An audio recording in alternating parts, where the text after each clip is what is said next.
4장 24절까지 했습니다. 지난 시간에. 자, 오늘은 4장 25절부터 살펴보도록 하겠습니다. 아담의 세대들, 특별히 그 중에 셋이라고 하는 그 후손들, 이제 살펴보도록 하겠습니다. 창세기 4장을 이제 정리할 텐데, 창세기 4장에서는 우리 인류를 향한 많은 기원들, 그 시작들이 많이 튀어나왔어요. 시작을 알리는 그 기원들이 많이 있는데, 한번 제가 쭉 나열해 볼게요.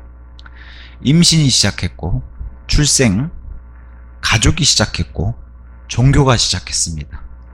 배교가 시작했고, 거짓말이 시작했고, 다툼이 시작됐고, 또 살인이 시작됐고, 순교가 시작됐습니다. 또 하나 이제 문명이 시작됐고, 불평, 법률이 세워졌고, 도시가 세워졌고, 음악, 그 다음에 산업이 시작됐다. 이런 많은 인류와 함께 연관되어 있는 이런 요소들이 많이 시작이 됐는데, 이 중에 부정적인 요소도 굉장히 많아요. 근데 이제 중요한 건 이겁니다. 이 모든 것을 마귀 탓으로 돌릴 수 없다는 거예요. 마귀를 빼도 이 모든 것은 다 사람 내부의 마음에 유혹당하지 않아도 이 여러 가지 이 죄들은 다 사람 스스로 지을 수 있다라는 것을 창세기에서도 보여주고, 이게 어디 가서 입증되냐? 계시록 20장에 마귀가 없는 천년왕국 시대에 마귀를 풀어주니까 거기 달라붙는 사람의 수가 바다의 모래알 수만큼 달라붙었다라고 성경이 입증해 주는 거예요. 마귀가 없어도 그런 위선적인 마음을 꼭 품고서, 물론 그 속을 들여다 보실 수 있는 하나님은 아시지만 사람은 그 위선을 알아차리지 못하는데, 마귀를 풀어놓으니까 이제 그때서야 그 위선이 드러나는. 그러니까 마귀 탓을 돌릴 수 없다는 거예요. 마귀가 유혹은 해도, 심지어 마귀가 없어도 인간 스스로가, 죄인들은 이런 걸 충분히 지을 수 있다는 것을 창세기서부터 보여줍니다. 그러면서 이제 카인의 계보를 지난 시간에 살펴보는데, 카인과 대조되는, 뭐 성경의 방법이죠. 이렇게 비교, 대조하는 방법을 해서 부정적인 거, 또 부정적이지 않은 거, 의로운 거, 불의한 거, 이런 것들을 보여줬는데, 카인과 대조적으로 이제 셋이라고 하는 그 후손들을 보여주면서, 이제 카인과 대조적인, 카인은 불경건한 사람의 그 계보를 보여줬다면은 셋은 경건한 후손의 암시로 이제 이렇게 보여줍니다. 그래서 25절 이후에 아담이 다시 자기 아내를 알았더라. 그러자 그녀가 한 아들을 낳았고 그의 이름을 셋이라 불렀더라. 그녀가 말하기를, 이는 하나님께서 카인이 살해야 한 아벨을 대신하여 나에게 또 다른 씨를 정하여 주셨기 때문이라 하였더라. 포인트는 또 다른 씨, 그러니까 아담과 특히나 이브에게 약속하신 여자의 씨. 그래서 이 약속을 잊지 않고 있었던 거예요, 이브는. 그래서 또 다른 씨를 주셨구나. 카인 자신이 자식임에도 불구하고 이 씨가 아니됨을 알았고, 아벨이 죽었기 때문에 아벨을 대신하는 또 다른 씨. 그래서 셋이라는 이름 자체, 이 아이가 태어나니까 셋이라는 이름은 약속된, 이런 뜻이에요. 정해진, 보상, 새싹, 우리 봄에 나는 새싹 있죠. 그런 뜻입니다, 셋이. 그래서 얼마나 이 뜻에다가, 이름에다가 이 뜻을 통해서 이렇게 셋을 또 다른 씨로 이렇게 받았는지, 그 약속을 믿는 그 이름 뜻을 통해서도 우리가 알 수가 있고, 자, 카인과 달리 아벨이 죽었어요. 순교당하려고 셋이라는 아들을 다시 주셨는데, 이걸 통해서 하나님이 뭘 보여주시냐? 새로운 시작을 암시하고, 또 새로 태어남, 우리 요한복음에 등장하는 새로 태어남 있죠. 그 예표로 셋이라는 계통을 새로 내시는 거예요. 새로운 시작, 새로 태어남. 아벨이 아니라. 그래서 하나님의 씨는 여기 이제 셋으로 시작해서 그리스도에서 끝나는 거예요. 기간은 굉장히 오래 걸리지만 셋으로 시작해서 정말 약속된 그 씨인 그리스도 예수님께서 사람으로 오셔서 태어나신 것으로 끝나게 되는 게 새로운 씨입니다. 좀 전에 말씀드렸다시피 카인은 완전히 다른 카인의 길로 갔고, 카인과 다른 셋을 통해서 새로 태어남을 암시하기도 합니다. 요한복음에 가서 너희가 반드시 다시 태어나야만 하리라 하는 그 예표가 바로 셋의 후손을 통해서 알려주는 겁니다. 그래서 이 메시아의 씨는 굉장히 중요한데, 그래서 시편 22편, 다윗이 기록한 시편 22편 같은 경우가 메시아 시편으로 알려져 있어요. 그 메시아 시편을 가서 보면은 씨에 대해서 이렇게 우리에게 알려주고 있는데, 22편은 이렇게 시작합니다. 22편 1절에 나의 하나님 어찌하여 당신께서는 저를 버리셨나이까. 이거 이렇게 기록해주고 예수님께서 십자가 위에서 요거 그대로 말씀하시죠. 엘리 라마 사박단이라고. 이제 이렇게 시작하는 게 메시아 시편이에요. 근데 시편 22편 맨 끝절 30절 31절에 가서 이렇게 기록해주고 있습니다. 30절에 한 씨가 그분을 섬기리니, 씨 얘기가 나오죠. 그것이 주께 한 세대로 간주되리이다. 한 씨가 나오고 이 한 씨로부터 한 세대가 나오는데, 이게 그 유명한 마태복음 1장 1절의 예수 그리스도의 세대, 그 씨를 예표하는 예언으로 시편 22편에 미리 기록해 주는 거예요. 한 세대 한 씨, 그리스도 예수님으로 오시는, 그리스도로 오시는 분, 이렇게 이제 성경이 예언을 해주고 있습니다. 자, 그래서 이 또 다른 씨에 대한 이 예언, 약속의 말씀을 기다리는 그 2부를 통해서 이 말씀을 주시면서 26절에 그리고 그에게 곧 셋에게도 한 아들이 태어났더라. 그러자 그가 그의 이름을 에노스라 불렀더라. 그때 사람들이 주의 이름을 부르기 시작하였더라. 그래서 셋의 아들인 에노스. 자, 에노스의 뜻은 이래요. 약하고 깨지기 쉽고 병든. 저는 이 뜻이 제일 마음에 들어요. 죽을 수밖에 없는 자. 그러니까 이런 뜻을 가지고 있는 사람은 이때부터 주의 이름을 부르기 시작했다는데, 자신의 나약함을 고백하고 죽을 수밖에 없는 그런 자신의 처지를 고백하고 어떻게 돼요? 주님께 도움을 구하는 이런 사람이 하나님께 구원받는 사람. 그래서 셋의 후손들은 카인의 길과 다른 계통의 다른 길들을 보여주죠. 주의 이름을 부르기 시작했다는 거예요. 물론 여기 해석이 두 가지로 나뉩니다. 부정적인 해석으로 보는 사람들은 하나님의 주님을 부르긴 하는데 신성모독과 말로는 주님을 부르지만 주님을 모독하는 그런 주의 이름을 부른 자, 이렇게 이제 저주하는 입장에서 해석하는 사람이 있고, 근데 이건 좀 맞지 않죠. 왜? 지금 카인과 대조적인 걸로 보여줘야 되는데, 그럼 카인과 비교가 되는데 이런 길은 이미 카인의 길로 다 보여주신 거예요. 그럼 그가 대조적으로, 그리고 이 셋의 계통에서 노아와 여기 계통에서 셈이 나와야 되는 그 경고나 후손들을 알려주고 있으니까 대조되는 그 기록 방식에 따라서 부정적으로 보기는 힘든 겁니다. 그래서 우리가 알다시피 긍정적인 해석, 저도 이쪽에 의견에 동의합니다. 긍정적인 해석. 왜냐하면 주를 부르는 자는, 자, 요엘서의 말씀, 사도행전 2장 21절에 베드로가 예루살렘 성전에서 선포했던 말씀, 우리가 알다시피 로마서 10장 13절의 말씀, 누구든지 주의 이름을 부를 자는 구원을 받으리라. 그 예표와 예언이 여기 창세기서부터 우리에게 모판으로 알려주는 거예요. 누구든지 주의 이름을 부를 자는 구원을 받으리라. 우리도 예언할 수 있죠. 나가서 주의 이름을 부르시면 구원 받습니다. 예언할 수 있죠. 우리도 예언자의 입장으로. 여기 지금 에노스, 이름도 어때요? 죽을 수밖에 없는 우리는 주님을 부를 수밖에 없다. 그때 셋의 후손들이 이제 주의 이름을 부르기 시작했다. 하나님을 찾기 시작했다. 그래서 어떤 학자는 이렇게 얘기해요. 이미 이 당시 아담 이후서부터, 아담 시대에서부터 사람은 어떻게 구원받는지 이미 알고 있다는 거예요. 구원이라는 것은 처음부터 끝까지 받기 쉽게 만들어 놔야 되는 거예요.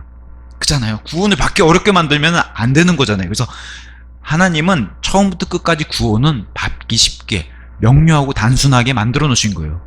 누구든지 어떻게 돼요? 믿기만 하면 구원받게끔. 그래서 여기도 누구든지 주의 이름을 부르는 자는 구원을 받으리라. 그래서 어떻게 구원받아야 하는지를 알고 있는 그 예표를 여기서 창세기부터 심어 놓은 겁니다. 그래서 여기서부터 이제 보여주는 게 아담의 세대들이에요. 아담의 세대들 안에서 셋의 후손들이 나오는 거고, 역순으로, 여기서 나오는 순서는 역순으로 해서 누가복음 3장에 역순으로 다시 해서 아담까지 가요. 그리고 하나님까지 올라가요. 똑같이 역으로. 여기서 나오는 순서가 역으로.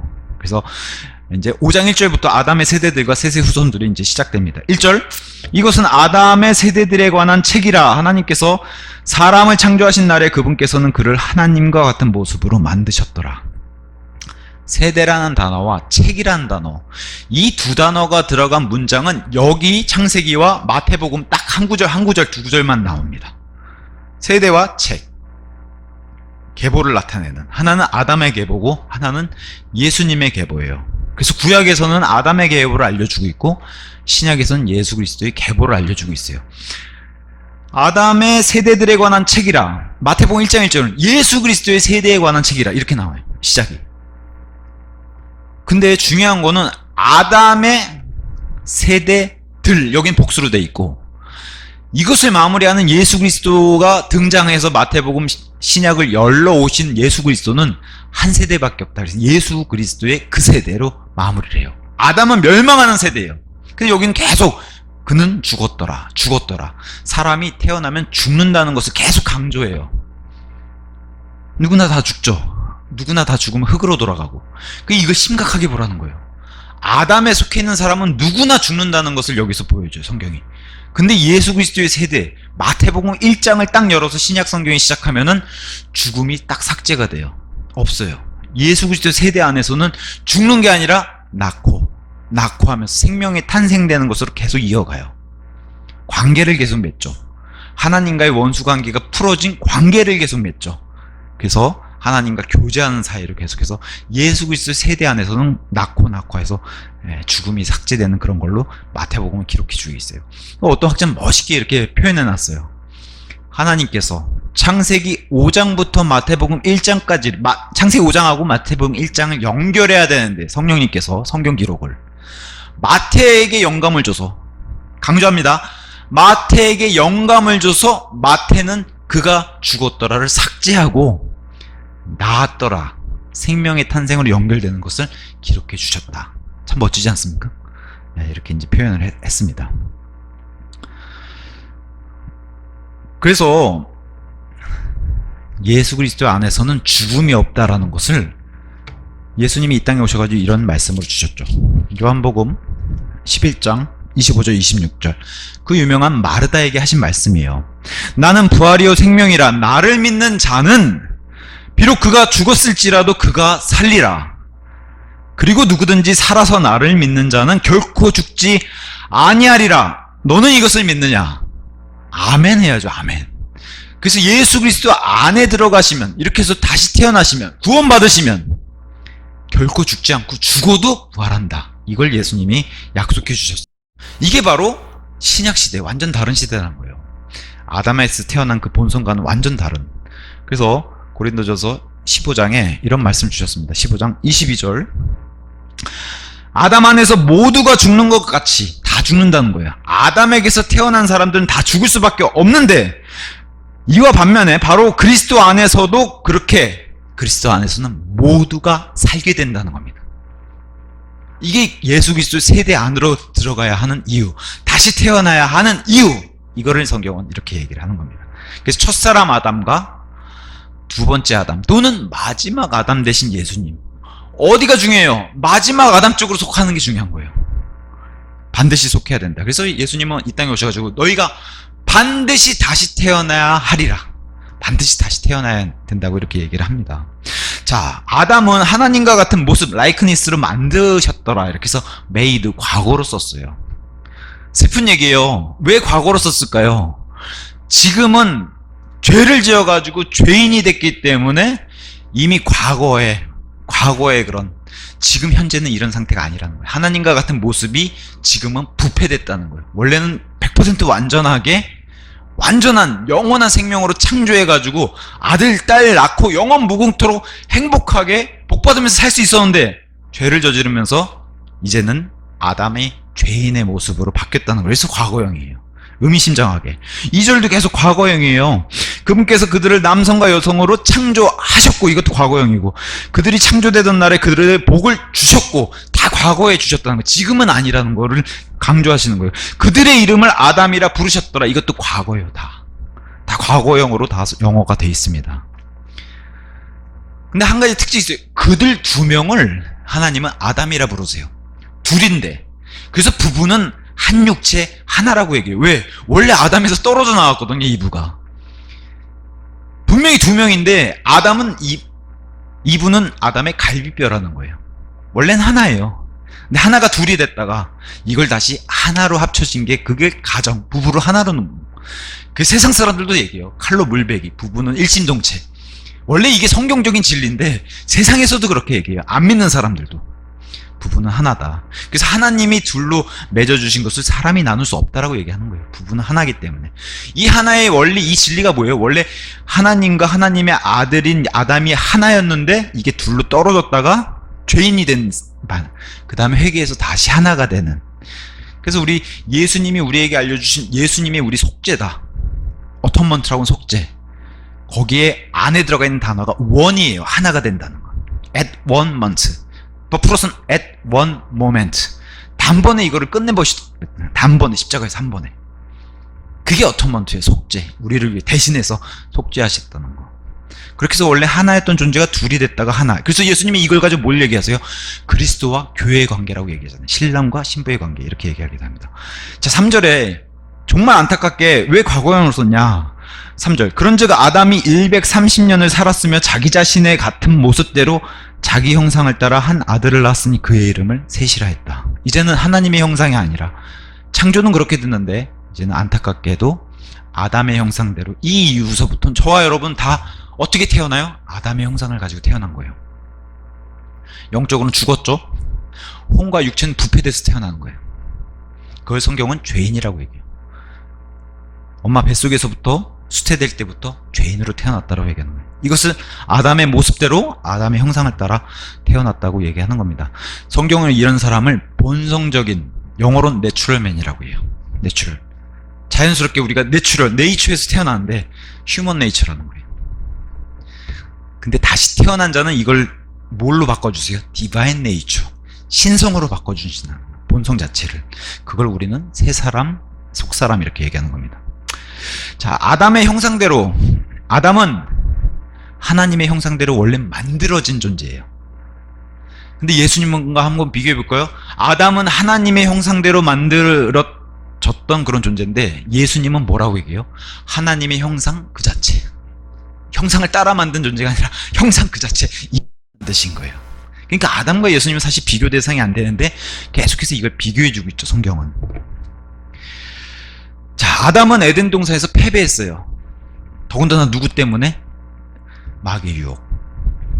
근데 예수님은 자, 비슷하지만 에덴 동산이에요. 에덴 안에 있는 동산. 예수님은 겟세마네 동산에서 승리하셨어요. 참 묘한 말씀이 있어요. 겟세마네 동산에서 제자들에게 기도해라, 너희가 잠들어 있지 말고 기도해라, 이 말씀을 주시면서 묘한 마귀를 예표하는 그 말씀을 이렇게 주십니다. 마태복음 26장 41절에 너희가 시험에 들지 않도록 깨어서 기도하라. 정령 영은 원하나 육신이 약하도다. 겟세마네 동산에서 기도하러 가실 때 제자들에게도 기도하라고 이렇게 명령하셨어요. 그렇게 쭉 하니까 이제 배반당할 그 시각이 가까이 오니까 46절에 제자들한테 하나님 말씀 한번 보세요. 일어나라, 우리 함께 가자. 보라, 나를 배반하는 자가 이미 도착했도다. 이게 누구의? 마귀예요. 근데 십자가에서 패배한 것처럼 보였지만 예수님이 승리하셨다는 거예요. 그러니까 아담은 패배했어요. 분명히 동산에서, 에덴 동산에서. 예수님은 겟세마네 동산에서 승리하셨다는 걸 보여줍니다. 아담은 말씀을 부인하고 유혹에 넘어갔어요. 근데 예수님은 말씀에 신실하시고 유혹자를 이기셨어요. 그래서 시험에 이기신 걸 보여주셨죠. 모든 복음서 안에 예수님이 시험에 이기신 걸 보여주셨어요. 아담은 당연히 땅에 속한 사람. 그래서 여기 속하면 안 되는 거예요. 사람은 태어나서 아담에게 속해가지고 다 땅에 속한 상태로 태어나는데 여기서 다시 태어나게 되면 하늘에 속한 사람으로 바뀌게 되는 거예요. 그래서 하늘에 속한 건 당연히 우리 예수님이 하늘에 속한 사람이라고 얘기해 주는 겁니다. 자, 아담은 이 세상의 거짓 평화, 거짓 호의를 가지고 애쓰는 모두가 형제인, 심지어 구원받지 못한 그런 모든 인류가 다 형제인 그런 사람의 아버지가 돼버렸어요. 명백하죠? 죄인들의 아버지가 돼버렸어요. 근데 이와 반면에 우리 예수님은 특별한 사람들의 아버지를 뒀다는 거예요. 누구예요? 구원받는. 그래서 예수 그리스도의 아버지를 아버지로 둔 자들을 동생으로 두는, 맏형이 됐다는 거예요. 진짜 중요한 아버지가 누구예요? 하늘에 계신 아버지가 내 아버지가 돼야 된다는 거예요. 인류의 아버지는 아담이 내 아버지가 되면 안 된다고 성경은 경고를 계속 줍니다. 그래서 두 가지 중에 한 가지밖에 없다는 거예요. 아담 안에 있든지, 근데 모든 사람 태어나면서 여기 속해요. 근데 중요한 건 예수 그리스도의 안에 있든지, 이 둘 중 하나에 속해야 되는데 어디가 중요하다고 얘기해요? 예수 그리스도 안에 들어가는 거. 그 성경은 다시 태어나, 글로 들어갈 수 있고 구원받아야 들어갈 수 있다라고 얘기하는 겁니다. 자, 죽었더라를 반복하면서 강조하는 거 한번 볼까요? 4절에서 8절. 자, 그러고 나서 그가 셋을 낳은 뒤 아담의 날들이 800년이었으며 그가 아들들과 딸들을 낳았더라. 그리하여 아담이 살았던 모든 날들은 930년이었으며 그가 죽었더라. 아담이 드디어 죽었다는 얘기를 여기서 시작합니다. 다음으로 셋은 105년을 살고 에노스를 낳았더라. 그리고 셋은 그가 에노스를 낳은 뒤 807년을 살며 아들들과 딸들을 낳았더라. 그리하여 셋의 모든 날들은 912년이었으며 그가 죽었더라. 중요한 건 뭐예요? 그가 죽었더라. 사람에게 한 번 죽는 것은 정해진 것이에요. 그래서 여기서부터 보여줘요. 아벨은 순교당해서 끔찍한 일이 이 땅에 시작이 됐지만 아담은 인류 최초로 자연사한 사람이에요. 그걸 보여줍니다. 아담은. 사람은 반드시 언젠간 죽게 된다는 거. 여기 안 죽는 사람이 있습니까? 가는 시간의 순서만 다를 뿐이지 다 죽어요. 그거를 성경 계속해서 강조해요. 근데 이 땅에서 죽는 걸로만 끝나면 그게 다행인데 그게 아니란 거예요. 죽음에는 분명히 둘째 사망이 있다는, 이게 무서운 거예요. 그건 성경 뭐라 그래요? 지옥과 하나님과 영원히 분리되는 그 지옥과 불의 호수, 그 캄캄하고 어두운 지옥불이 있으니까 여기 들어가면 안 된다는 겁니다. 여기서 나올 수 있는 방법은 뭐예요? 예수 그리스도밖에 없다는 겁니다. 예수님밖에 없다는 거예요. 여기서 나올 수 있는 방법은. 그래서 육에서 태어난 것은 육이라고 여기서 그가 죽었더라로 계속 강조해줘요. 근데 성령께로부터 태어난 것은 영이다. 그래서 영적으로 죽은 상태로 태어난 모든 인류는 영이 다시 태어나야만 신약 성도가 될 수 있다고 이 진리를 요한복음에 와서 계시를 했다. 자, 아담의 형상대로 태어난 사람, 모든 인류예요. 태어나면서 다 아담에게 속하는데 그 어떤 종교로도 이 출생을 바꿀 수 없다는 거예요. 아담의 출생은 하나님의 출생으로 어떤 종교로 바꿀 수 없다는 거예요. 유일하게 뭐만 가능해요? 기독교, 예수님만 가능하다고 얘기하는 거예요. 불교도 천주교도 힌두교도 안 돼요. 무당, 점집가도 안 된다는 거예요. 이걸로는 바꿀 수 없다는 거예요. 자, 여기 죽음을 강조하자는 게 계속 그가 죽었더라. 이걸 통해서 또 뭘 증명해내요? 마귀가 거짓말쟁이라는 거. 너희가 결코 죽지 아니하리라. 그걸 증명해냈어요. 아담이 죽으면서부터. 그죠? 마귀는 처음부터 살인자요, 거짓말쟁이란 걸 여기서 하나님이 입증해 주십니다. 또 다른 특징이 있어요. 셋의 후손들은 카인의 후손들과 달리 셋의 후손에서는 문화, 예술, 경제 이 분야가 문명이 나오지 않았음을 기록해주고 있어요. 그것은 다 카인의 후손들에서 나온 거예요. 힘은 그쪽이 훨씬 더 세요. 땅에서 훨씬 권력이 높아요. 카인의 후손들이. 셋은 그거와 대조적인 걸로 보여줘요.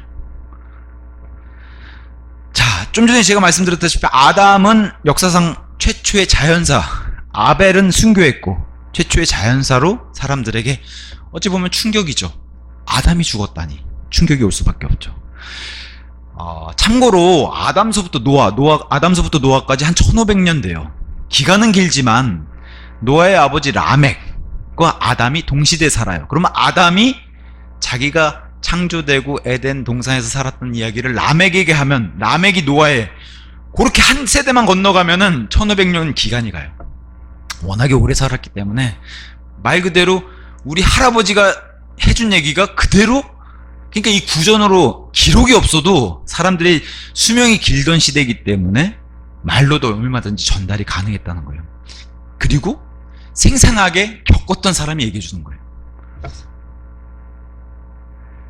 그래서 아담이 죽고 한 30년, 약 30년 뒤에 노아가 탄생해요. 그러니까 얼마나 짧아 이 기간이. 나가서 우리 식당에 걸려있는 그 도표, 연령별 도표 보세요. 거기 쭉 보면 같이 포함되어 있는 교집합이 보일 거예요.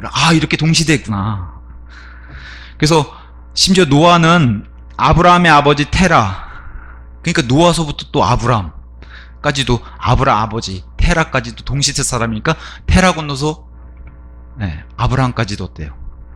또 노아의 홍수의 얘기를 또 생생하게 듣는 거예요. 그래서 사람의 입으로 정해지는 이 창조 있잖아요. 하나님이 창조하시고 모든 동물에 자기가 이름 짓는 그 지었던 에덴 동산의 이 간증을 아담서부터 6세대만 지나가면 모세까지 와요. 기간은 2000년인데 6세대밖에 안 걸린다는 거예요. 자, 자, 그 다음에 이제 9절부터 20절까지 중요한 듯 중요하지 않지만 제가 그래도 성경 말씀이니까 쭉 읽을게요. 다음으로 에노스는 90년을 살고 카이난을 낳았더라. 그리고 에노스는 그가 카이난을 낳은 뒤 815년을 살며 아들들과 딸들을 낳았더라. 그리하여 에노스의 모든 날들은 905년이었으며 그가 죽었더라. 다음으로 카이난은 70년을 살고 마할랄르엘을 낳았더라. 그리고 카이난은 그가 마할랄르엘을 낳은 뒤 840년을 살며 아들들과 딸들을 낳았더라. 그리하여 카이난의 모든 날들은 910년이었으며 그가 죽었더라. 다음으로 마할랄르엘은 65년을 살고 야렛을 낳았더라. 자, 이런 데 한번 보세요. 만약에 어떤 학자들이 주장한 것처럼 1000년, 900년 이게 너무 길다. 이건 그냥 길이만 늘려놓은 0을 하나 줄여야 되는 그런 숫자다 라고 얘기하면 마할랄레 같은 사람은 65년 살고 야렛을 낳았는데 그러면 6살 반 때 야렛을 낳은 게 되잖아요. 그러니까 그런 주장은 말이 안 되는 거예요. 자, 16절 그리고 마할랄레엘은 그가 야렛을 낳은 뒤 830년을 살며 아들들과 딸들을 낳았더라. 그리하여 마할랄레엘의 모든 날들은 895년이었으며 그가 죽었더라.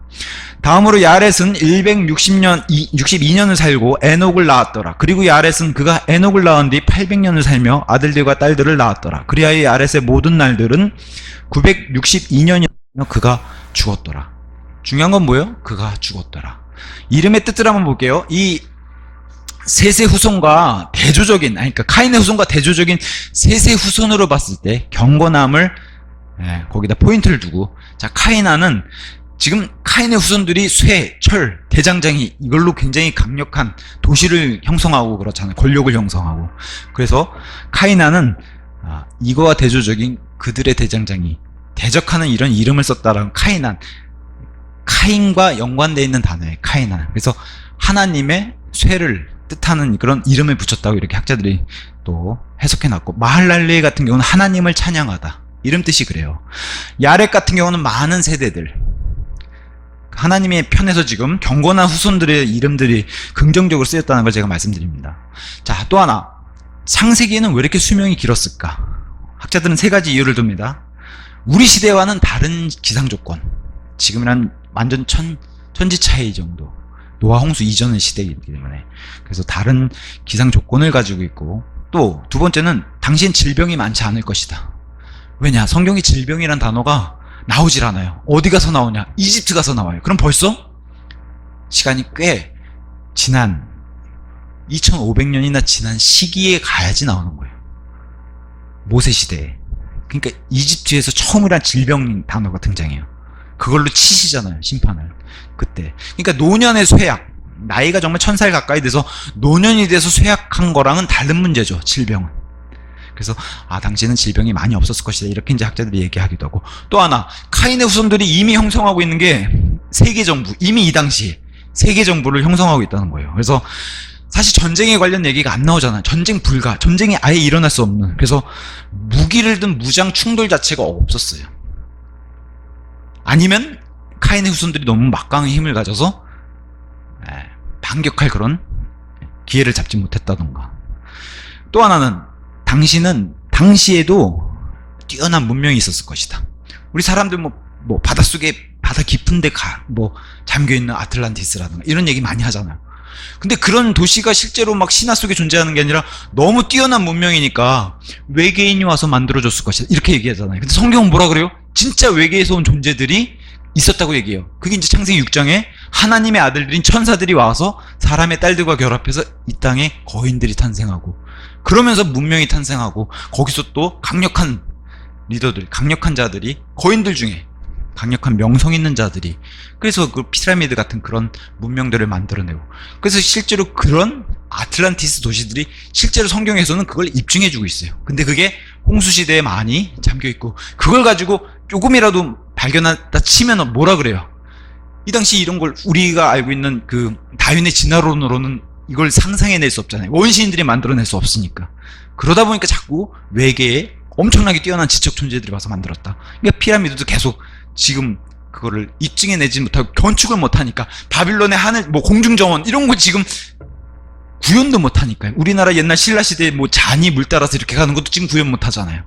이 옛날 사람들이 훨씬 더 지혜롭고. 그러니까 어떤 분은 이런 얘기예요. 자, 사람이 1000년을 살면은 내 직업을 50년씩 나눴다는 거예요. 목공도 50년 해봐. 또 악기도 50년 배워봐. 그럼 20개 직업에 베테랑이 된다는 거예요. 이런 생각 해보셨어요? 참 학자들이 뛰어나요. 그죠? 그럼 벌써 20개 직업에 나는 뛰어난 존재가 돼요. 50년씩만 해도.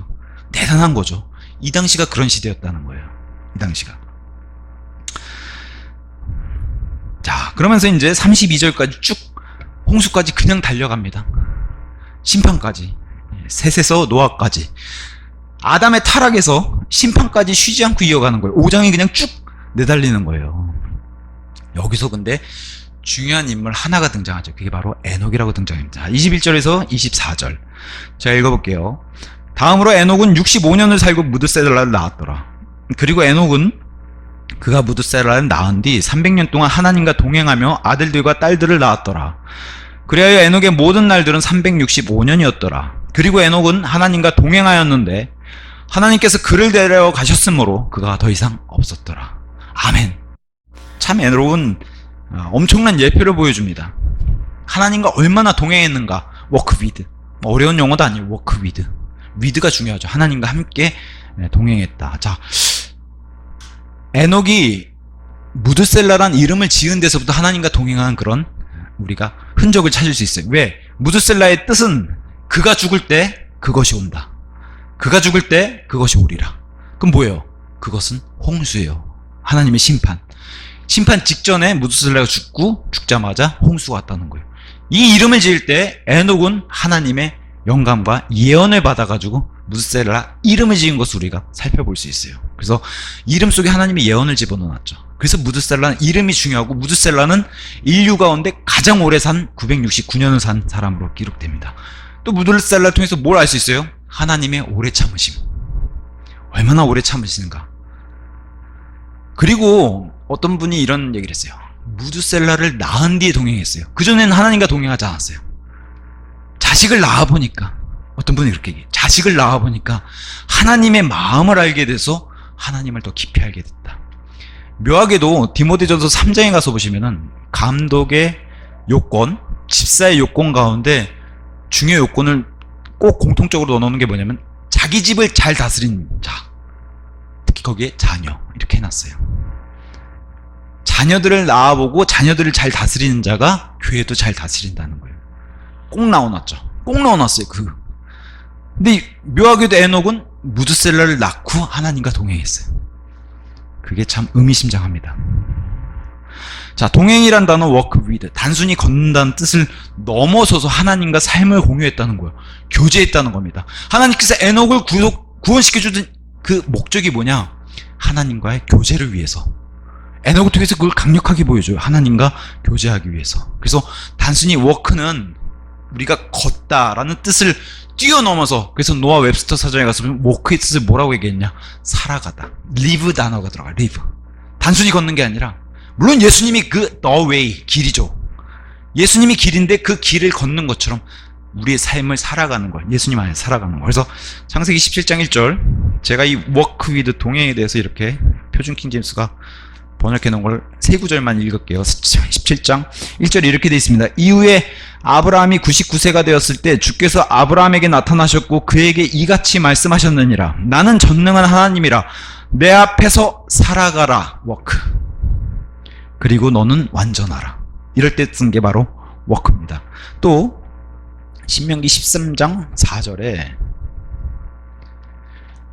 이렇게 성경은 말합니다. 너희는 주 너희 하나님을 따라 살아가고 walk. 그분을 두려워하며 그분의 명령들을 지키고 그분의 음성에 순종할지니라. 그리고 너희는 그분을 섬기고 그분께 밀착할지니라. 단순히 걷는 게 아니죠. 삶을 하나님과 공유하고 교제하면서 살아가라는 거예요. 자, 신약 성경에 와서 보니까 골로새서 2장 6절에 이렇게 되어 있습니다. 그러므로 너희가 주이신 그리스도 예수를 영접했던 것 같이, 구원받을 때 얘기고, 너희가 그분 안에서 그렇게 살아가라. 워크. 단순히 걷는 것 의미를 넘어서죠. 예수님과 함께 교제하면서 살아가는 아예 삶 자체를 공유하고 교제하는 것. 그걸 의미합니다. 그래서 하나님께서 에녹을 통해서 뭘 보여주시냐? 구원해 주신 목적. 그 목적을 강력하게 드러내신 게 뭐예요? 에녹과 동행하면서 교제하시잖아요. 여기서 에녹에게 많은 걸 바라시잖아요. 교제하시는 거예요. 당연히 관계 회복 후에 죄인들과 교제 못하시죠. 죄인들은 하나님의 진노가 머리 위에 있고 원수 관계니까 당연히 죄인들하고는 교제 안 하시죠. 구원받은 이런 성도가 됐을 때 그 이후에 하나님과 관계 회복 후에 교제하는, 에녹을 통해서 우리에게 강하게 보여주죠. 구원해 주신 목적 자체. 자, 그러면서 에녹이 이 동행하면서 보여진 특별한 특징이 하나 있어요. 그래서 학자들은 이 에녹을 당시 공식적으로 사람들을 향해 말씀을 선포하는 설교자라고 얘기해요. 공식적인 설교자, 예언자 이렇게 등장합니다. 그래서 에녹에 대한 많은 구절이 없어요. 딱 두 구절 히브리서와 등장하는데 굉장히 강력해요. 그리고 많은 것을 내표하고 있고 많은 것을 묵상하게 합니다. 자, 유다서 14절 15절에는 이런 말씀이 있습니다. 그런즉 아담으로부터 7째 자손인 에녹, 이것도 의미심장하죠. 하나님의 완전수인 7번째 자손인 에녹 역시 이들에 대해서 예언하며 이같이 말하였도다. 그 당시에 이 창세기 홍수 이전 시대 당시에 에녹이 선포했다는 거예요. 공식적으로 사람들 앞에서. 보라, 주께서 그분의 수만 성도와 함께 오시나니 모든 자에게 심판을 집행하려 하심이요 그들이 불경건하게 저지른 그들의 모든 불경건한 행실들에 관하여 그들 사이에 있는 불경건한 모든 것과 불경건한 죄인들이 그분을 대적하여 말한 그들의 모든 험한 언사들의 유죄 판결을 내리시려 함이라. 하나님이 반드시 오신다. 그리고 심판하신다. 단순하게 얘기하면 이 두 가지를 선포했어요. 에녹이 그 당시에. 히브리서 11장 5절 한번 가서 볼까요? 그러면은 여기도 에녹에 관한 기록이 등장하는데, 믿음으로 에녹은 옮겨졌으니 그로 하여금 죽음을 보지 않게 하려 함이라. 그런즉 그가 발견되지 아니하였으니 하나님께서 그를 옮기신 까닭이라. 사람들이 아무리 찾아봐도 못 찾았다는 거예요. 또 이는 그가 옮겨지기 전에 그에게는 이러한 증언이 있었기 때문이니 곧 그가 하나님을 기쁘게 해드렸다는 것이라. 동행하고 하나님이 에녹을, 나와 동행한 자, 그리고 내가 에녹을 통해서 기뻤다. 당시 상황 굉장히 악해요. 홍수 이전 상태니까 우리가 상상할 수 없는 그런 시대이지만 그럼에도 악해요. 베드로후서 3장을 역으로 생각해 보면 돼요. 우리 시대의 베드로후서 3장이 지금 재림의 시대에 맞는 3장 3절에서 10절, 재림을 조롱한 사람들인데, 자, 이게 동일한 모습이 나타나는 게 홍수 이전 상태예요. 그럼 그때도 뭐라고 얘기했냐? 이 베드로후서 3장을 역으로 추적해 보면 3장 3절에 이렇게 얘기합니다. 우선 이것을 알지니 마지막 날들에, 자, 이 마지막 날도 홍수에 맞추면은 그들 자신의 정욕들을 따라 살아가는 비웃는 자들이 와서 말하기를 그분께서 오신다는 약속이 어디 있느냐. 에녹이 선포했는데 그분께서 오신다는 약속이 어디 있느냐. 똑같아요. 그때 조롱하던 사람이나 지금 조롱하던 사람이나, 그죠? 이런 조롱, 이런 악한 상황. 그래서 바로 다음 시간에 할 창세기 6장에 이 모습이 펼쳐지는 거예요. 그러니까 하나님이 심판하실 수밖에 없는 노아의 홍수 심판이 오게 되고 그 상황을 보여줍니다. 자, 지금은 음란한 영화, TV, 라디오, 잡지, 인터넷, 이 당시에는 이런 건 없었죠. 근데 보세요. 이런 매체들은 사람의 마음의 사악함과 악함을 표출하는 그런 도구일 뿐이에요. 악한 건 똑같다는 거예요. 마음속에. 그래서 창세기 6장에 뭐라 그래요? 사람이 사악했다. 그리고 마음의 생각들의 모든 상상이 계속해서 악했다. 그게 창세기 6장의 홍수 심판 이전의 사람들의 상태. 어린 아이서부터 상상하는 게 악했다라고 얘기해요. 그러니까 에녹의 설교 대상들은 이런 사람들이었다라고 얘기합니다. 불경건한 사람들, 하나님을 모독한 사람들. 이런 사람들 향해서 에녹이 뭐라고 선포했어요? 주님이 반드시 오신다. 그걸 선포했고, 또 오시면은 심판하신다. 이걸 경고한 거예요. 하나님의 말씀대로 살지 않는 시대, 그 시대에도 동일하게 하나님을 존중하지 않고 하나님을 하나님답게 대접하지 않았어요. 똑같습니다. 우리 사는 이 재림의 시대하고. 자, 말씀대로 사는 사람이라고 에녹을 얘기해요. 말씀대로 사는 사람. 그러니까 하나님을 기뻐하는 사람. 이 사람은 두 가지 선포했어요. 하나님께서 오신다. 우리 시대는 다시 오신다고. 그때는 하나님께서 오신다. 다음에 심판하신다. 하나님을 기쁘게 해드린 에녹이 가졌던 하나님이 주신 믿음, 그 믿음으로 살면 살수록 그 당시에 이 세상이 얼마나 불의한지 에녹의 눈엔 보이게 되는 겁니다. 또 하나님과 친밀하게 교제를 하면 할수록 인간의 본성이 얼마나 더러운지 알게 되는 거예요. 하나님과 동행하면 할수록 이 세상에 사는 사람들이 얼마나 죄로 더러운지 알게 되는 거예요. 근데 하나님이 기뻐하신 에녹이라고 표현하잖아요. 주님께서 오신다는 사실, 그 다음에 심판하는 사실을 선포했어요. 결과에 대해서는 성경이 얘기하지 않아요. 그래서 중요한 거예요. 얼마나 많은 사람들이 회심하고 구원받았는지 그건 성경이 얘기하지 않아요. 그러니까 이걸 통해서 뭘 보여줘요? 하나님은 과정을 기뻐하세요. 그죠? 과정을 기뻐하시는 거예요. 이 과정 자체를 기뻐하셨어요. 하나님의 말씀대로 그냥 했기 때문에, 그 결과가 아니라 말씀 선포가 성공적이어서 하나님이 기뻐하신 게 아니라는 거예요. 말씀 선포에 신실했기 때문에 기뻐하셨다. 많은 회심자를 얻었기 때문이 아니라는 거예요. 거의 없어요. 성경이 드러내질 않고 있어요. 근데 그런 결과가 없더라도 그냥 신실하게 말씀을 전했기 때문에 하나님이 기뻐하신 거예요. 이게 우리에겐 굉장히 큰 시사하는 바가 크죠.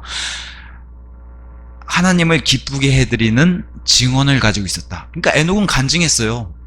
본인이 하나님께 구원받은 것, 하나님과 함께 동행한 것을 간증을 가지고 있었다고 히브리서 11장 5절에 얘기하는 거예요. 그래서 어떤 학자는 우리에게 얘기해요. 부끄러워하지 마십시오. 예수님을 알리는 걸 부끄러워하지 마십시오. 우리 역시 지옥으로 가는 사람들을 피할 수 있도록 알려주는 것은 부끄러운 일이 아닙니다. 이렇게 주장해요. 또 멸망하는 사람들에게 생명의 복음을 전하는 것도 부끄러운 일이 아닙니다. 그죠? 길이요 진리요 생명이신 예수 그리스도를 전하는 것은 결코 부끄러운 일이 아닙니다. 나의 죄값을 치르기 위해서 십자가에서 나를 대신해서 돌아가신 그 예수님을 다른 사람들에게 전하는 것은 부끄러운 일이 아닙니다. 에녹은 전혀 부끄러워하지 않았기 때문에 복음을 전하면서 부끄러워하지도 말고 미안해하지도 말라 이렇게 얘기해요. 우리는 세상과 각 개인들을 구원할 유일한 구원자를 알고 있어요. 세상은 몰라도 우리는 알고 있어요. 그래서 담대하게 선포하라 이렇게 얘기합니다. 담대하게 선포하라. 자, 에녹은 하나님이 옮기셔서 찾을 수, 발견할 수 없다라고 얘기했잖아요. 옮기셨어요. 그래서 강력한 휴거의 예표예요. 더군다나 교회의 강력한 예표가 되게 돼요. 에녹은. 그래서 에녹을 옮기시고 나서 이 유명한 구절이 이제 등장하죠. 에녹을 옮겼어요. 그가 하나님을 기쁘게 했던 간증도 있어요.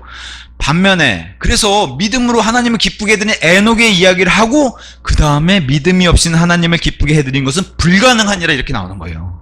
그래서 하나님께 오는 자는 그분께서 존재하신다는 것과 그분께서 자신을 부지런히 찾는 자들에게 보상하시는 분이심을 반드시 믿어야 하기 때문이라. 그리고 이렇게 한 사람이 에녹이라고. 그래서 에녹과 믿음, 노아 사이에 그 사이에 히브리서 12장 6절로 에녹을 뒷받침해주는 해설을 해주신 거예요. 이 유명한 구절이. 그래서 에녹은 교회의 강력한 휴거의 강력한 예표가 돼요. 엄밀히 따지면은 예수 그리스도의 안으로 들어가는 방주, 그게 예수님의 예표인데 그 안으로 구원받아서 들어가는 것도 교회가 될 수는 있지만 엄밀하게 따져서는 에녹과 노아의 홍수 방주를 따져놓고 보면 에녹이 교회의 예표가 되고 홍수의 방주는 이스라엘의 예표가 돼요. 왜? 이스라엘 방주는 홍수를 지나가죠. 이게 대환란을 지나가는 거랑 똑같이 그 예표를 내고 에녹은 아예 홍수의 빗방울 하나 떨어지기 전에 아예 올라가요. 한 방울도 안 맞았어요. 에녹은. 그래서 교회의 휴거 예표가 돼요. 환란을 겪지 않고 환란 전에 휴거가 되는 강력한 예표가 에녹입니다. 그래서 교회의 강력한 예표가 되고. 그죠? 아멘입니다. 자, 에녹은 사라지기 전에 어떤 특이한 징조나 표적은 성경 창세기에서 나오지 않아요. 무슨 일월성신이 일자로 쓰고 달이 빨갛게 변하고 이런 일은 성경이 얘기하고 있지 않아요. 서쪽에서 해가 뜬다거나 아니면 천체 이상이 생겼다거나 자연재해가 엄청나게 일어났다는 거 성경에 그런 얘기 있어요? 없어요. 뭘 얘기해요?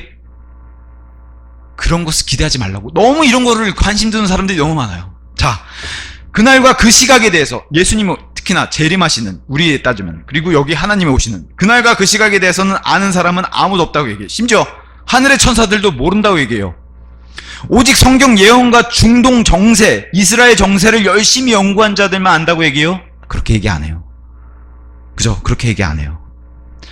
에녹이 휴거받았을 때 아무 징조를 여기다 기록해 주지 않고 있어요. 그러니까 이런 것에 관심 두지 말라는 거예요. 늘 우리는 오늘도 평범하게 산 날처럼 그렇게 살다가 예수님께 불려가면 되는 거예요. 그걸 맨날 하늘 쳐다보고 그러지 말라는 거예요. 그 표적을 따라가지 말라는 거예요. 그래서 에녹의 때는 노아의 날들이랑 견주는 그런 날, 바로 이후에 노아의 날들이 펼쳐지는데, 이것은 곧 마지막 날들의 교회 예표도 되죠. 성경이 그렇게 얘기하고 있으니까. 그래서 좀 전에 제가 말씀드렸다시피 빗방울 하나도 맞지 않았어요. 그러고 올라간 게 에녹입니다. 그래서 참 멋있게 이런 표현 해놨어요. 어떤 학자가. 에녹이 휴거되던 날 아무 일도 일어나지 않았다. 성경이 말하는 아무 일도 일어나지 않았다. 그저 평범한 날, 누구에게나 모든 인류에게 평범한 날이었는데 에녹에게만 특별한 날이라는 거예요. 이게 교회의 휴거예요. 그저 하루를 열심히 살다가 올라가면 되는 거예요. 그리고 더 중요한 거, 그가 하나님과 동행한 후에 휴거됐다. 이게 중요한 거지. 이 땅에서 하나님 썩이다가 휴거되면은, 에녹은 그런 예표로 나오지 않았죠. 동행하다가 휴거가 된 겁니다. 자, 그래서 어떤 학자가 이런 얘기 나왔어요. 아무리 가족이 많고 그로 인해 할 일이 많아도 하나님과 동행하는 데는 아무 문제가 없습니다. 우린 늘 핑계 대잖아요. 가족에 일 치여서, 일에 치여서, 직장에 치여서, 학교 공부에 치여서. 그 핑계는 에녹에 통해서 우리가 될 수 없다는 거예요. 삶의 스타일이 바뀌고 상황이 바뀌는 중에도, 에녹도 아들, 딸들을 많이 낳는데 그럼에도 계속해서 하나님과 동행했다. 이 짧은 진리 안에 많은 것들을 우리에게 시사해줘요. 에녹을 통해서. 가정 때문에 바빴다. 가족 때문에 바빠서 하나님과 동행할 수 없다. 이 말은 핑계라는 거예요. 핑계라는 거예요. 에녹을 통해서 우리는 핑계라고 될 수밖에 없다는 거예요. 핑계가 된다는 거예요. 그래서 참 마지막에 참 찔리는 말씀 이렇게 써놨어요. 하나님과 동행할 수 없는 이유는 가족 때문이 아니라 마음 때문입니다. 동의하시나요? 네. 자, 마지막으로 정리하면서 에녹이 구원받고 동행할 수 있었던 이유는 하나님의 말씀을 믿었기 때문이다. 에녹이 바이블 빌리버예요. 이 당시에는 바이블은 없었지만 하나님 자체의 입에서 나온 말씀을 귀에다 들려주시는 그런 시대잖아요. 듣기를 원하는 자는 그 말씀을 믿었기 때문에, 말씀을 믿었기 때문에 구원받은 거예요. 그리고 말씀을 믿었기 때문에 선포한 겁니다. 말씀을 믿었기 때문에 말씀대로 살면서 하나님과 동행한 겁니다. 마지막 결론, 에녹의 인생은 저와 여러분 같이 마지막 날들을 살아가는 그리스도인들에게 믿음의 길이 무엇인지 잘 보여줍니다. 맞습니까? 네, 오늘 여기까지 하고 마치도록 하겠습니다.